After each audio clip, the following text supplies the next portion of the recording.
A billionaire's secret, an assistant's strength, a rival's betrayal. When love and power collide, only one thing survives the truth. Celeste Morgan adjusted her thick-rimmed glasses for what felt like the 100th time that morning.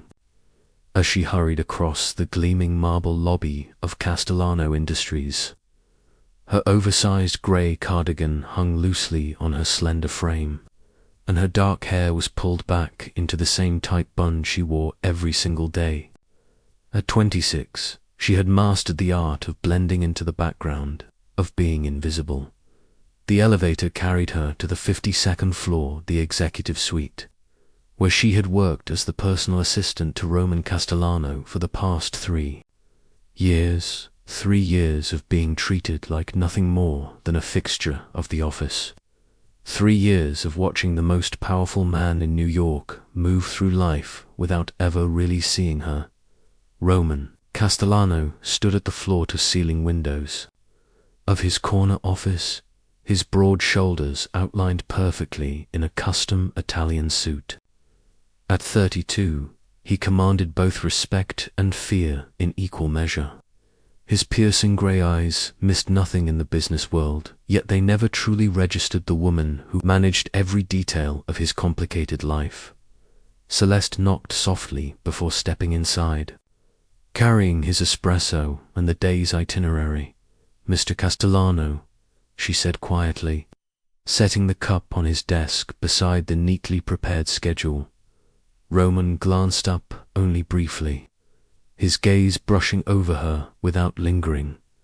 "Cancel the 3 o'clock with Peterson. Move the board meeting to tomorrow," he instructed, his tone crisp and dismissive. "Already done, sir. I anticipated you might want more time with the Morrison acquisition files," Celeste replied smoothly.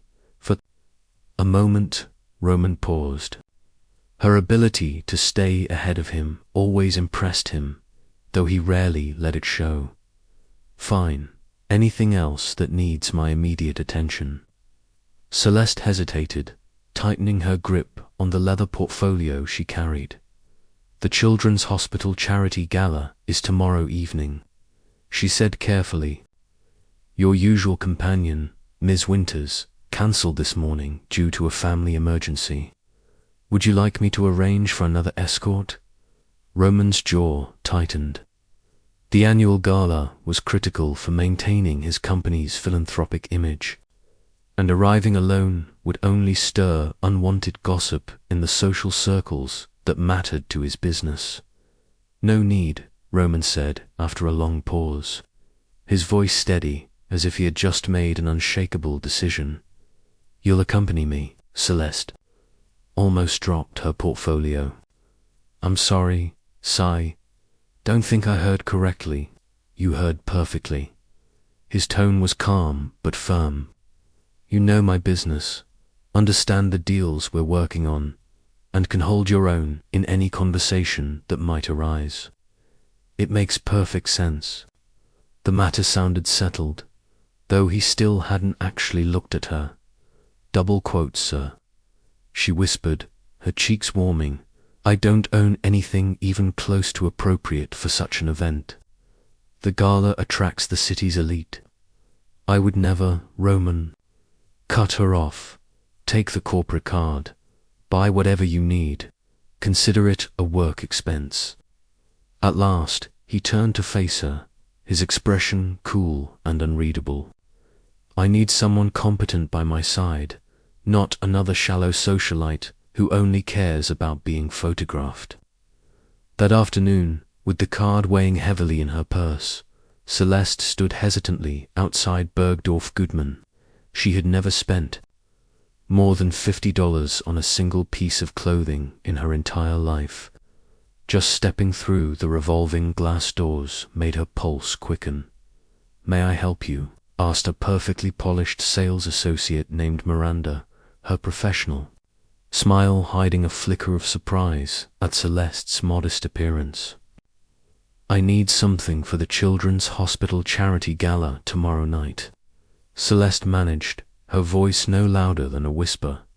The moment she spoke the words, Miranda's demeanor shifted. Recognition lit her eyes. The charity gala was one of New York's most prestigious events. Of course, Miranda said smoothly. Let's find you something absolutely perfect. What followed felt like a dream.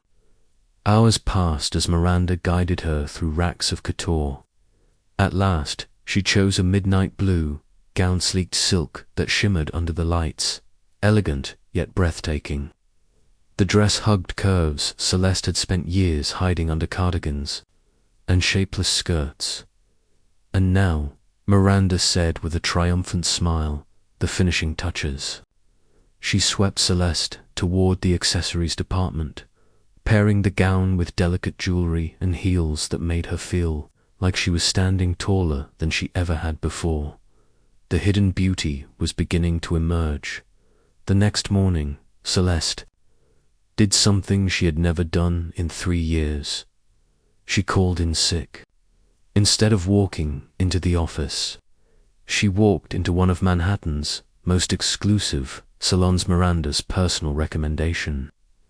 A team of stylists worked around her, transforming her step by step, her long dark hair finally freed from its eternal bun tumbled in soft waves over her shoulders. Her thick glasses were replaced with contact lenses, revealing striking emerald green eyes that seemed to glow with a confidence she had never dared to claim by the time she left the salon. Celeste Morgan was unrecognizable. Professional makeup enhanced Celeste's natural beauty without a trace of excess. When she finally looked in the mirror that evening, she barely recognized the reflection staring back. The woman gazing back at her was poised, radiant, and breathtakingly confident. For the first time in years, Celeste felt like she wasn't hiding. She was finally herself at the Plaza Hotel. Roman Castellano stood in the glittering lobby, glancing at his watch impatiently. His assistant was late, an unusual occurrence that unsettled him more than he cared to admit. Several business associates had already approached, and he needed someone at his side who could navigate these social niceties with intelligence and precision. "Excuse me, are you Roman Castellano?" The voice drew him around and froze him. In place, standing before him, was the most stunning woman he had ever seen. Her midnight blue gown shimmered under the chandeliers, sculpted to her form in a way that drew every eye in the room. Emerald eyes glittered with intelligence and mystery, framed by soft waves of dark hair that cascaded over her shoulders. "I'm sorry," Roman managed, his voice uncharacteristically unsteady. "Do we know each other?" "It's me, Mr. Castellano," she said softly. "Celeste, your assistant." Her voice was familiar, but everything else about her was transformed. Roman's mind reeled. This goddess was his quiet, invisible secretary. For 3 years, she had existed in the periphery of his world, unnoticed, and now she stood before him like a vision. "Celeste," he repeated, tasting her name as though for the first time. His steel-grey eyes lingered on her. "You look different." A small smile curved her lips. "I hope that's not a problem, sir." Something inside Roman shifted, a sensation he wasn't used to. Unsettling yet undeniable. As they entered the ballroom together, conversation hushed and every head turned. Men followed Celeste with open admiration while women leaned close, whispering behind silk fans. Roman felt something rare stir in him, possessiveness. "Mr. Castellano, wonderful to see you." Senator Harrison approached, his wife at his side. His eyes flicked toward Celeste with open curiosity. "And who is this lovely lady, Senator?"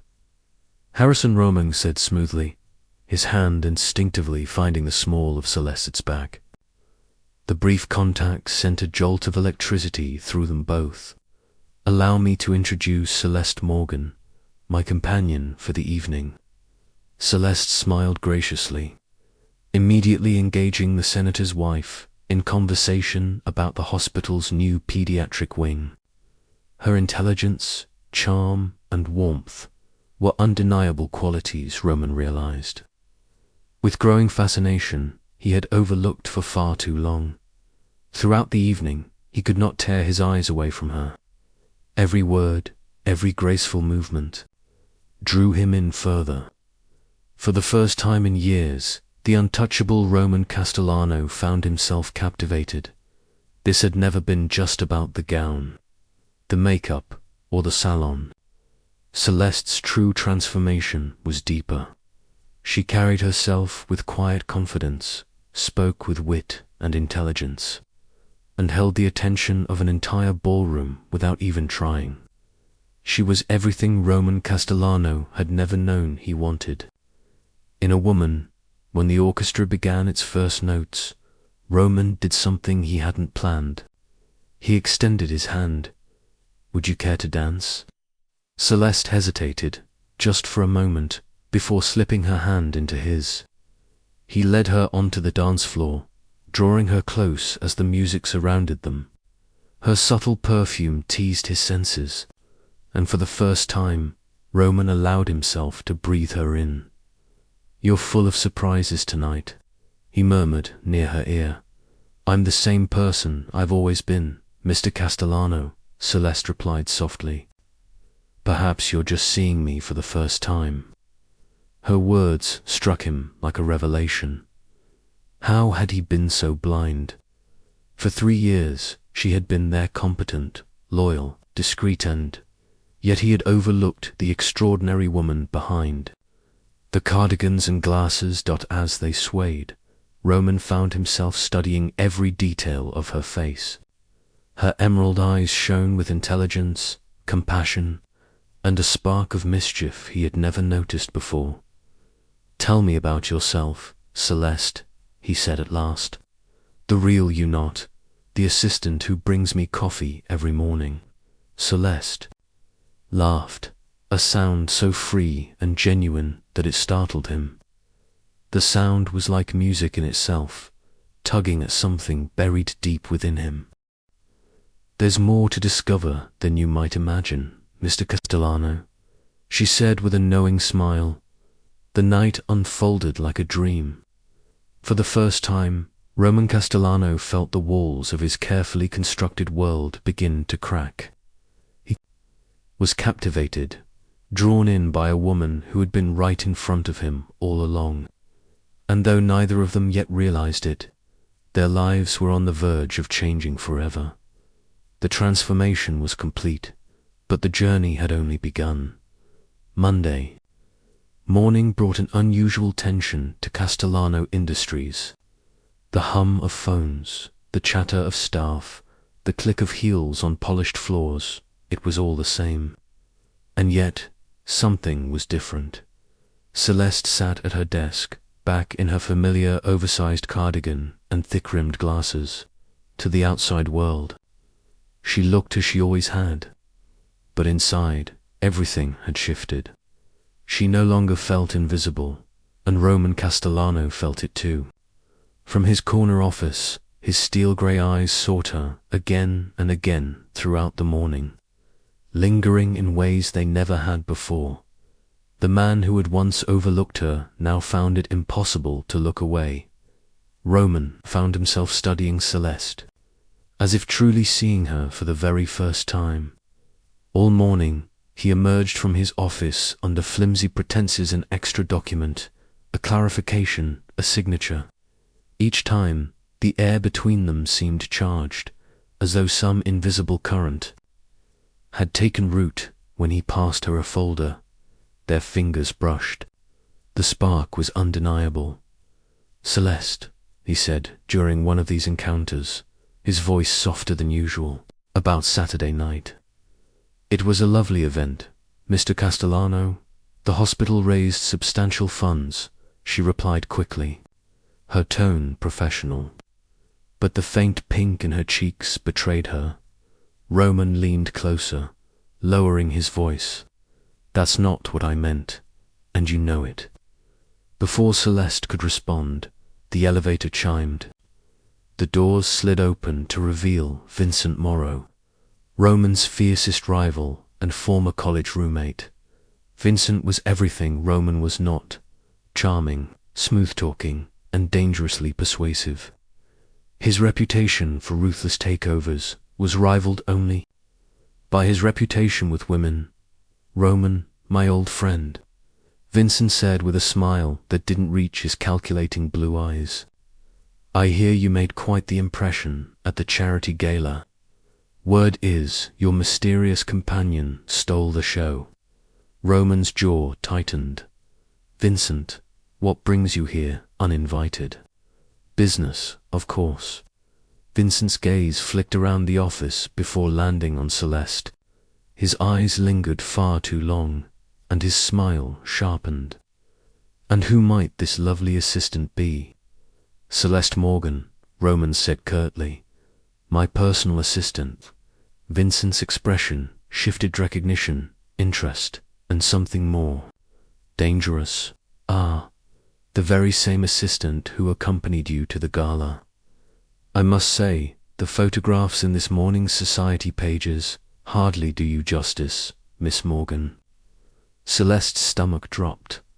The photographers, in the whirlwind of the gala, she had forgotten about them. Now, her image was splashed across the city's most watched columns. After Vincent left, with smooth promises to be in touch soon, Roman pulled up the society pages on his computer. There they were, photographs of him and Celeste dancing, laughing, looking every bit the perfect couple. Headlines screamed from the screen: "Mystery woman captures billionaire's heart. Who is Roman Castellano's stunning new love?" Roman leaned back in his chair, his eyes fixed on the screen. "This changes everything," he murmured. Celeste stood frozen, her pulse racing. "I'm so sorry, Mr. Castellano." "I never thought about the media attention," Celeste said, her voice trembling with worry. "This could affect your business relationships, your reputation." Roman studied her carefully. She wasn't concerned about herself, about the invasive headlines, the gossip, the whispers in high society. She was worried about him. That simple truth shook him to his core. "Celeste," he said softly, "look at me." She lifted her emerald eyes to meet his steel-grey gaze. "I'm not sorry this happened. The only thing I regret is that it took me 3 years to truly see you." The words melted something inside her. In the weeks that followed, their bond deepened, blossoming into something that went far beyond professional boundaries. Roman began staying late, long after the rest of the office emptied, just to spend time with her. They shared laughter, quiet dinners, and secrets once buried beneath the weight of professionalism. It was during one of those evenings, over cartons of Chinese takeout on his office sofa, that Roman asked the question that had been gnawing at him. "Celeste," he began, setting aside his chopsticks, "I need to ask you something. With your qualifications, you could work anywhere. You're fluent in 4 languages. You graduated summa cum laude from Columbia. You could be leading your own team, running your own company. So tell me honestly, why stay here? Why stay with me?" Celeste lowered her gaze, thinking carefully. Finally, she set her chopsticks down and met his eyes with quiet honesty. "At first, it was about the job, but somewhere along the way, it became about you. I watched you build this empire. I saw how you treat your employees with fairness, how you donate to charities without ever taking credit. I fell in love with the man you are when you think no one is watching." Roman's heart clenched at her words. He shifted closer on the leather sofa. "And now, Celeste whispered, her voice breaking slightly, "now I'm terrified. Because loving someone means you can lose them." Roman cupped her face gently in his hands. You won't lose me, Celeste. I promise you that. Their first kiss was tender. At first, then deepened with the passion of 3 years of suppressed longing. When they finally broke apart, breathless, both of them knew there was no turning back. But in the shadows, danger was stirring. Vincent Morrow, Roman's greatest rival, had begun his own investigation. He had seen the photos, watched the whispers ripple through New York society, and he sensed opportunity. What he uncovered intrigued him. Celeste's transformation had not been simply about clothes, makeup, or confidence. She had been deliberately hiding her true self, and Vincent was determined to find out why. A few days later, his trap was set at a quiet coffee shop near Castellano Industries. Celeste sat with a steaming cup and her notebook, enjoying a rare moment of peace. The bell above the door chimed, and a familiar, silky voice cut through the air. "Miss Morgan, what a pleasant surprise." She looked up, startled, as Vincent Morrow slid smoothly into the seat across from her, his calculating blue eyes gleaming with interest. "I hope," he said with a charming smile, "you don't mind the company." Celeste looked up from her book, immediately guarded. "Mr. Morrow, this is unexpected." "Please," he said smoothly, settling across from her with practiced charm. "Call me Vincent. I wanted to apologize for any discomfort I may have caused during my visit to Roman's office, but more importantly," his voice dropped into a conspiratorial whisper, "I wanted to warn you about something." Her eyes narrowed. "Warn me about what?" Vincent leaned closer, his smile faint, but sharp. "Roman has a pattern with women. He becomes consumed, makes them feel extraordinary. And then, once the novelty fades, he moves on. I'd hate to see you become another casualty of his short attention span." "I think you're mistaken about Roman," Celeste replied firmly, though her voice carried a defensive edge. "Am I?" Vincent tilted his head, studying her. "Tell me, then, has he introduced you to his family, to his closest friends? Or are you still his secret, hidden away like a guilty pleasure?" The words struck their mark. Celeste's breath caught. Roman hadn't introduced her to anyone in his personal life. Their relationship existed only in the quiet corners of the office and in hushed moments after hours. Vincent's work was done. The seed of doubt had been planted. Over the following days, Celeste began noticing things she had once overlooked. The way Roman still introduced her as my assistant at business meetings, how he avoided any public display of affection, how neatly he kept their connection sealed away from the rest of his carefully curated world. One evening, as they worked late, she overheard him on the phone with his mother, an invitation to a family dinner. Roman declined, claiming he was too busy with work. But what cut her deepest was what he didn't say. He didn't mention her. He didn't even consider bringing her along. Her usual warmth felt forced. "Something's bothering you," Roman observed finally, setting aside his pen. His gaze pierced her carefully composed facade. "Talk to me." "What?" "No, it's nothing important," Celeste said lightly, forcing a smile, but it didn't reach her eyes.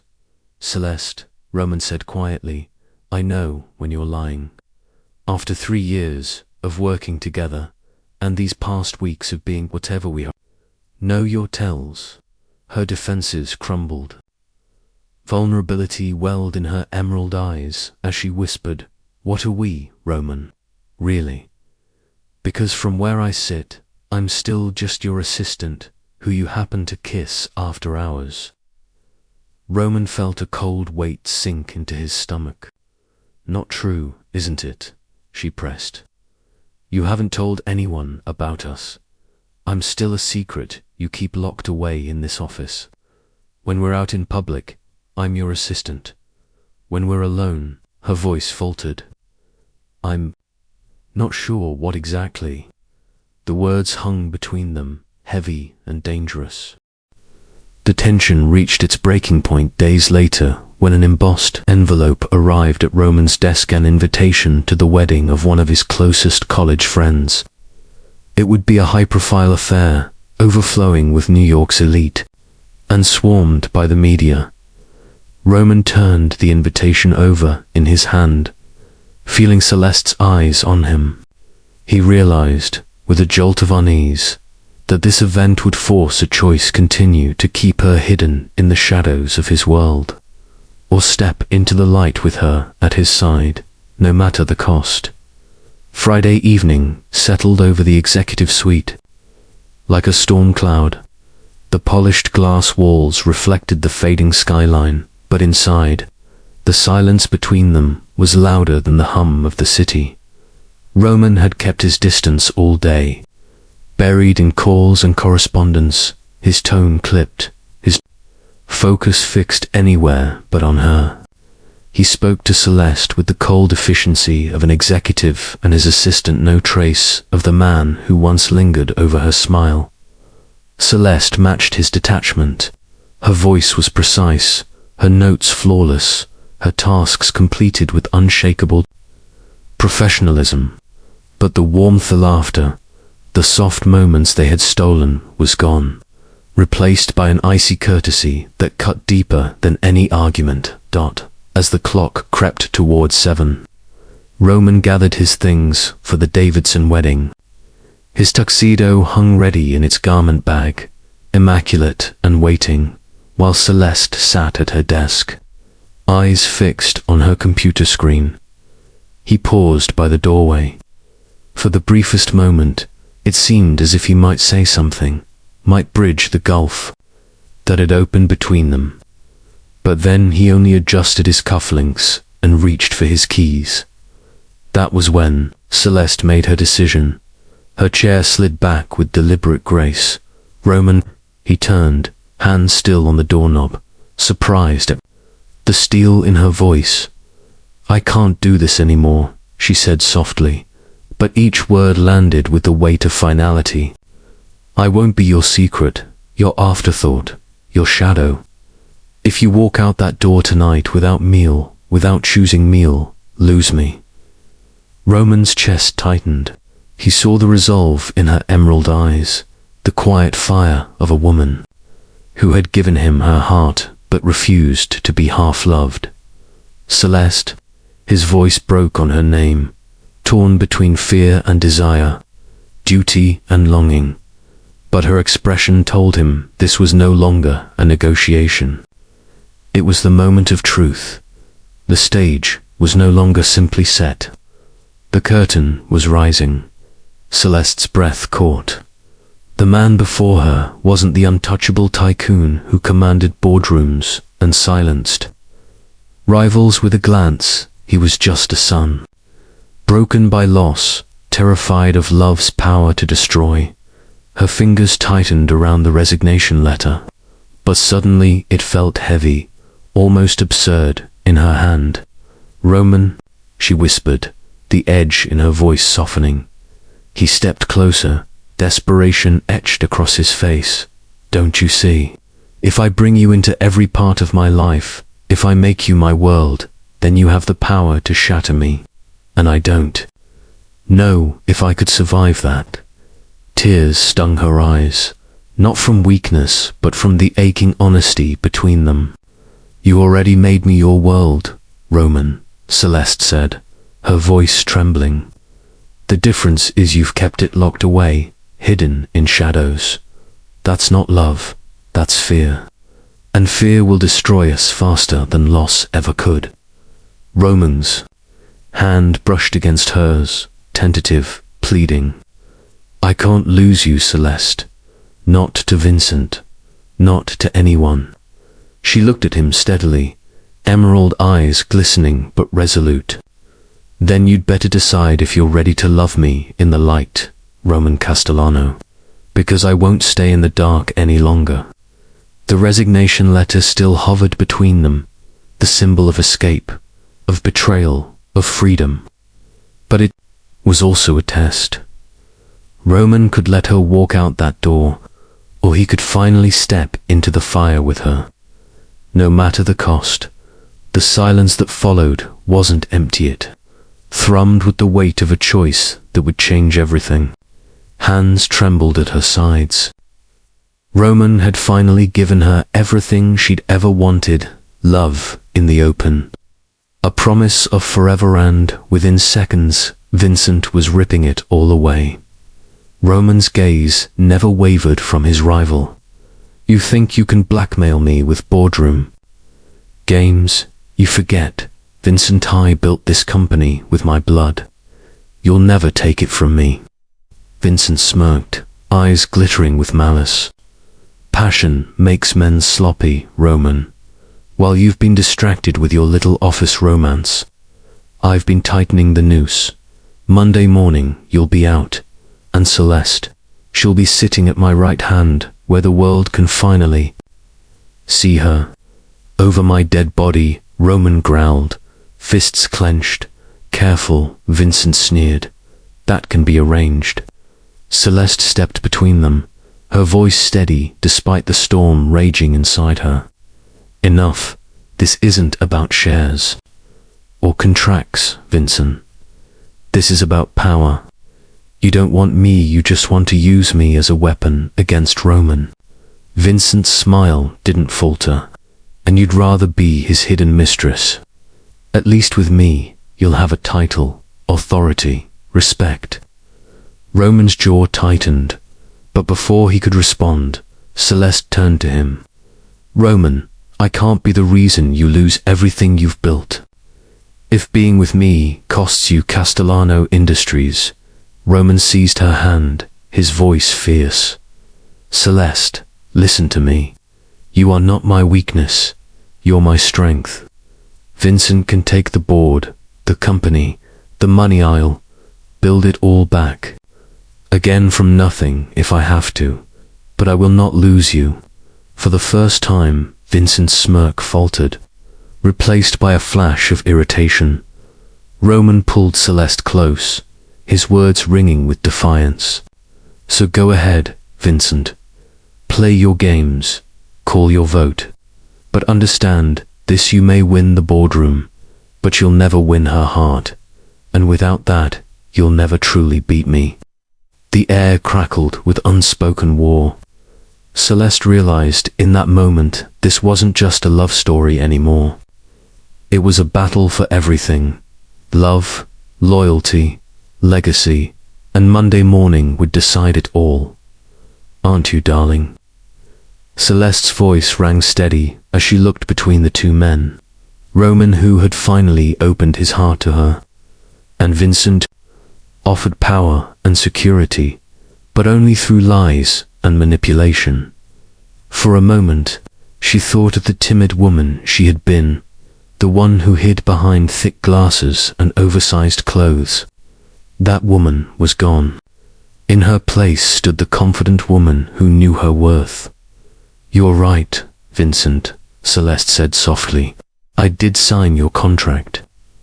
Roman's face fell, his chest tightening, until Celeste reached into her purse and held up the papers. However, I never actually submitted it to HR, which means it's not legally binding.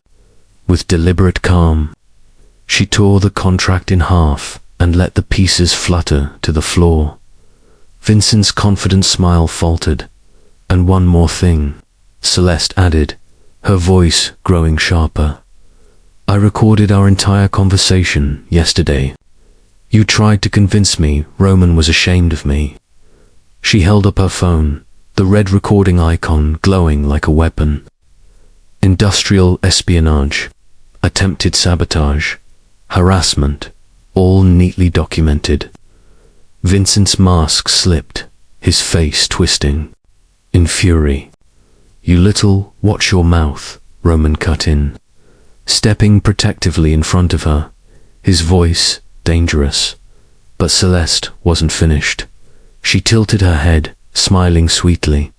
"Oh, and Vincent, you may want to check your stock portfolio. While you were busy buying up Castellano Industries shares, I've been compiling evidence of your insider trading for months. The SEC will be very interested." The color drained from Vincent's face. He had been outmaneuvered by Roman, but by the woman he had dismissed as a mousy secretary. "This isn't over," Vincent hissed, but his voice lacked its former confidence. "Yes, it is," Roman said coldly. "Security will escort you out. And Vincent, don't ever come near Celeste or my company again." As guards led Vincent away, silence settled in the office where it had all begun. Roman turned to her, eyes filled with awe. "Did you really compile evidence against him?" Celeste's lips curved into a mischievous smile. "I've been your assistant for 3 years, Roman. I notice things. Vincent's mistake was underestimating me." Roman laughed, pulling her into his arms. "Remind me never to do the same." 6 months later, the chandeliers glittered. In the grand ballroom, the same one where Roman and Celeste's romance had first sparked. But tonight was different. Tonight, the billionaire and his former secretary stood together, side by side, as equals. Roman lifted a glass of champagne, his voice carrying over the crowd. "To the woman who taught me that love isn't weakness, it's the greatest strength a man can have." Celeste's eyes shone as he kissed her hand, the room erupting in applause, and for the first time, she knew this wasn't just a happy ending. It was the beginning of forever. But this time, it wasn't a charity gala. It was their engagement party, an evening of joy surrounded by family, friends, and colleagues who had witnessed every step of their extraordinary journey.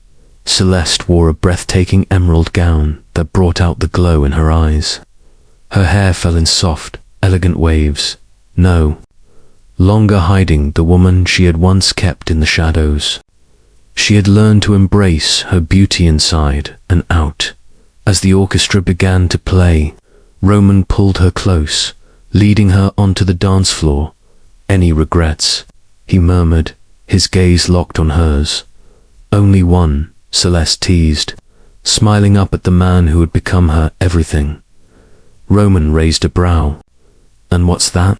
"That it took us 3 years to find each other, when we were right there all along."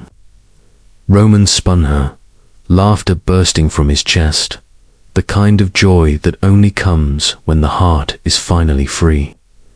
"Then we'll just have to make up for lost time." Through the floor-to-ceiling windows, fireworks lit the Manhattan skyline in brilliant bursts of sea.